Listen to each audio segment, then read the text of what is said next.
Halo, balik lagi dengan belajar bareng. Kali ini belajar bareng masih akan membahas tentang belajar dari rumah ya, untuk kelas 3 SD, tema 1, subtema 2, PB 2. Nah, sekarang kita mulai saja. Apakah kamu masih ingat dengan tugas mewawancara orang tua pada pertemuan sebelumnya? Gunakan informasi yang sudah kamu peroleh untuk menulis cerita tentang perkembangan dirimu. Masih ingatkah tentang perkembangan manusia, yaitu tentang perubahan kemampuan? Tugas kemarin ya, tentang mewawancara orang tua tentang umur berapa, misalnya saya bisa berjalan, saya merangkak, saya tumbuh gigi, seperti itu. Nah, sekarang bagaimana perasaanmu setelah mendengar informasi tentang perkembanganmu? Mungkin kapan bisa berjalan, kapan bisa berlari, kapan bisa membaca, kapan bisa berhitung, itu merupakan contoh-contoh perkembangan. Apakah kamu juga mendapat informasi kapan kamu mulai bisa merangkak dan berjalan? Nah, ini sangat beragam ya. Ada yang 1 tahun sudah berjalan, ada yang 1 tahun lebih baru bisa berjalan. Nah, ini seperti contohkan ya, ini anak kecil, ini umur 1 tahunan ya, baru berjalan merangkak. Sedangkan ini anak sudah sekolah, mungkin seperti kalian kelas 3 ini sudah pandai berlari. Nah, itu merupakan contoh perkembangan ya, perubahan kemampuan. Nah, kalau tadi kalian sudah tahu umur berapa kalian bisa merangkak, umur berapa kalian bisa berjalan yang pertama kalinya, di sini juga sudah ada tahap perkembangan anak ya, tahap perkembangan anak secara umum. Nah, di usia atau umur 0 sampai 1 bulan itu nih ya, tengkurap. Kemudian ini 2 sampai 3 bulan itu udah miring-miring tidurnya. Kemudian 4 sampai 6 ini dia belajar berdiri. Kemudian 6 sampai 8 ini bisa duduk. 8 sampai ini ya, 10 belajar ini? Berdiri dengan pegangan pada meja, kursi gitu. Nah, ini di usia 1 tahunan ini sudah berdiri tegak tapi masih pegangan. Nah, ini kan ada perubahan kemampuan yang dimiliki oleh si anak ya, ini namanya perkembangan. Nah, di umur berapa ini? 13, 14, 15 bulan ini anak mulai berjalan, dititah sama orang tuanya. Nah, ketika ini 1 tahunan lebih ini sudah bisa berjalan sendiri. Nah, itu berarti secara rata-rata atau umum sekitaran 1 tahunan ya, 1 tahun kalian itu bisa berjalan. Kalau tadi merangkak umur ya sekitar 5 bulan. Sekarang kan sudah gede, sudah besar. Nah, kalian tentunya sudah mempunyai kemampuan lebih daripada sekedar jalan atau merangkak. Nah, ayo berlomba adu kecepatan berjalan, merangkak, dan berlari dengan teman-temanmu. Nah, di sini karena kalian sudah besar, sudah bisa berlari. Kalau tadi yang masih belajar merangkak belum bisa berlari. Nah, itu perbedaannya dulu dan sekarang. Nah, ini ada gambar anak-anak sedang olahraga ya, berolahraga di sekolah. Nah, ini lomba mereka. Nah, dimulai dari sini tadi ya. Sebenarnya awalnya berderet di sini, kemudian ketika Pak gurunya sudah memberikan aba-aba 1, 2, 3 merangkak. Nah, ini mereka ada yang sudah sampai depan, ada yang baru sampai sini, ada yang masih di belakang seperti ini. Nah, kenapa bisa berbeda-beda? Kenapa mereka kecepatannya merangkak itu berbeda-beda? Nah, kita lanjut. Jadi selain tinggi dan berat badan, setiap orang juga memiliki kekuatan yang berbeda. Jadi perbedaan ini ya, jarak yang sudah ditempuh ketika merangkak dalam waktu yang sama, ada yang sudah di depan, ada yang masih di belakang, itu karena apa? Karena mereka itu mempunyai perbedaan kekuatan. Kekuatan apa? Kekuatan otot tangan dan otot kakinya ya. Kekuatan juga dipengaruhi oleh beberapa faktor. Kenapa sih ada yang sudah kuat sehingga bisa merangkak dengan cepat, tapi masih ada yang ketinggalan? Itu karena apa? Kekuatan ototnya berbeda. Nah, kekuatan juga dipengaruhi oleh beberapa faktor, misalnya perbedaan pertumbuhan tulang dan otot. Nah, bagaimana kita menyikapi ketika misalnya kita itu menang di sini ya, memenangkan lomba karena kita lincah, karena kita cepat dalam merangkak, sedangkan teman-teman kita ada di belakang kita. Lah, bagaimana kita menyikapinya? Jadi semua perbedaan merupakan anugerah Tuhan, kita wajib mensyukurinya. Jadi kita yang mempunyai kelebihan kekuatan otot, bisa berlari kencang, bisa merangkak lebih cepat, itu harus wajib mensyukurinya dengan tidak sombong kepada teman-teman.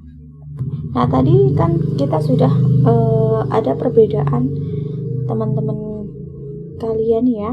Ada yang bercerita bahwa di usia atau di umur 1 tahun sudah pandai berjalan. Ada yang bercerita 1,5 tahun baru bisa berjalan. Nah, itu namanya perbedaan perkembangan. Nah, seperti juga tadi kecepatan merangkak juga berbeda. Nah, bagaimana kita menyikapi perbedaan-perbedaan yang ada dalam diri kita dan teman-teman? Nah, jadi sekarang kita belajar menghargai perbedaan. Bagaimana caranya? Nah, perubahan tinggi dan berat badan manusia berbeda-beda. Nah, kita bisa melihat ya, teman-teman kita ada yang sudah tinggi sekali, ada yang belum, ada yang badannya gemuk, ada yang kurus. Nah, itu merupakan bukti bahwa perubahan tinggi dan berat antara teman A dengan teman B itu berbeda. Kekuatan manusia juga berbeda-beda ya. Tadi ada yang kuat merangkak dengan cepat, ada yang tidak.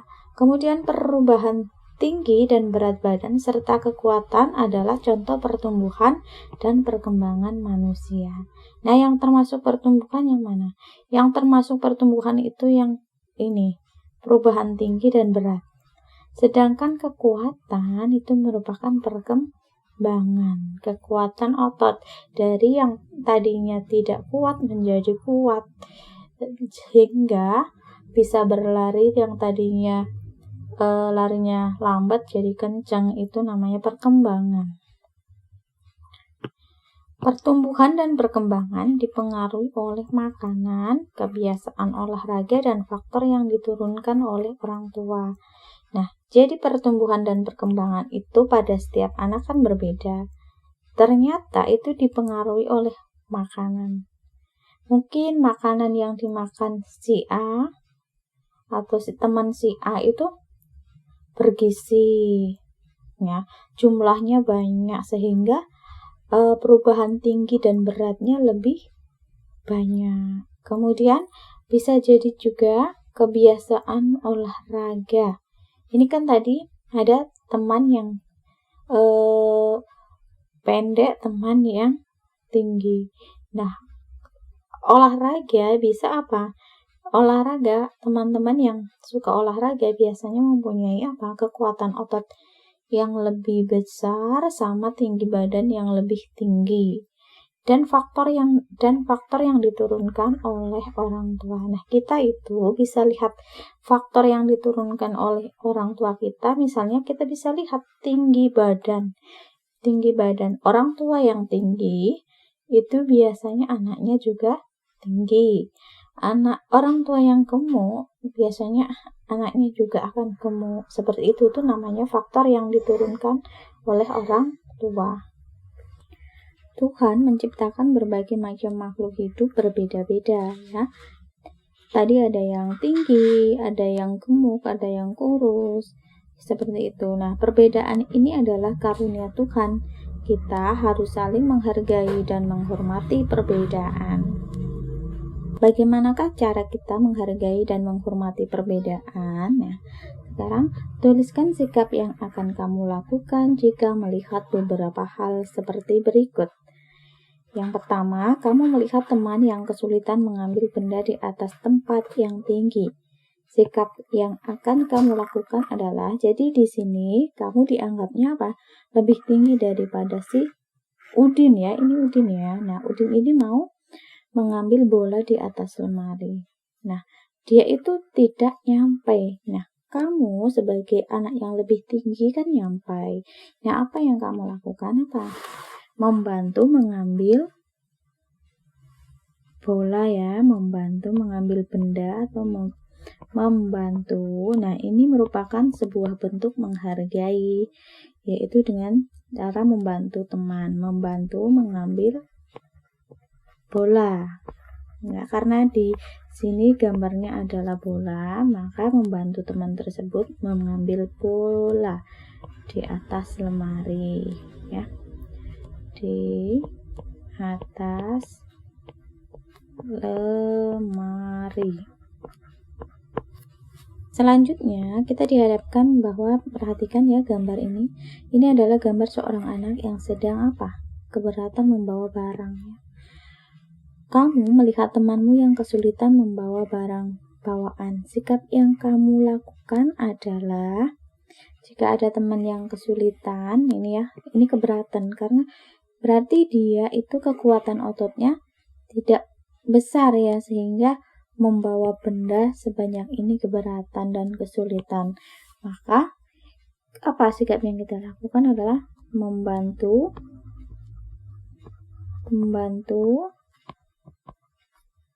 membawakan bawaannya ya, barang bawaannya.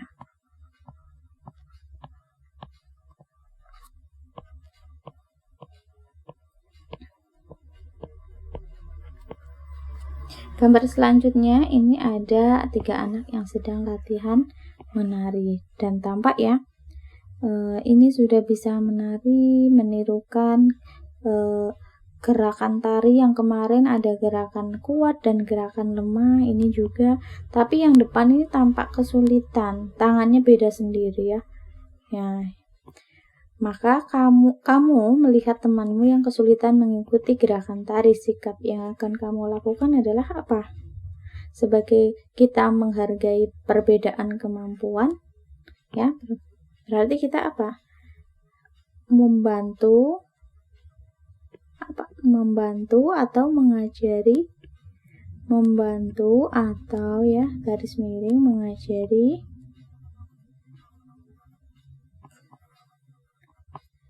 teman dengan sabar ya. Jadi dalam mengajari pun harus sabar. Dengan sabar.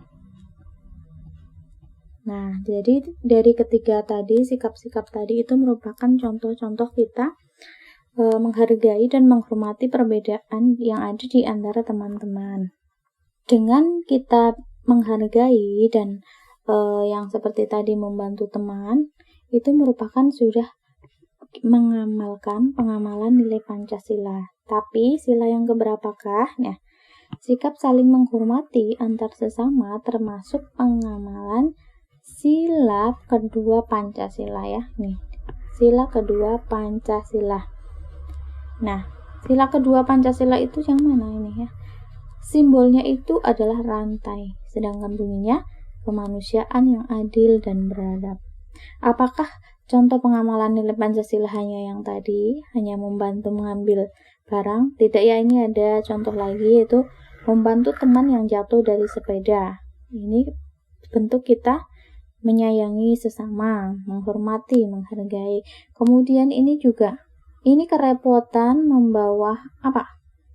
Barang ya. Ini ada teman kita yang membawa barang terjatuh kemudian dibantu. Itu juga merupakan pengamalan nilai Pancasila. Kemudian ada juga ini, menjenguk teman yang sakit. Nah, itu merupakan pengamalan nilai Pancasila yang lainnya ya, contoh lainnya. Nah, sila kedua berbunyi kemanusiaan yang adil dan beradab. Simbol sila kedua Pancasila adalah rantai. Lambang ini menunjukkan bahwa bangsa Indonesia sangat menjunjung nilai-nilai kemanusiaan ya. Ia ditekankan tentang kemanusiaan, berarti hubungan manusia dengan manusia. Saling menghormati, saling menyayangi, dan juga memperlakukan manusia lainnya dengan baik. Itulah contoh-contoh pengamalan nilai Pancasila sila kedua. Nah, demikian ya teman-teman, ya adik-adik, pembelajaran kali ini semoga bermanfaat. Jangan lupa klik like, share, and subscribe ya. Terima kasih.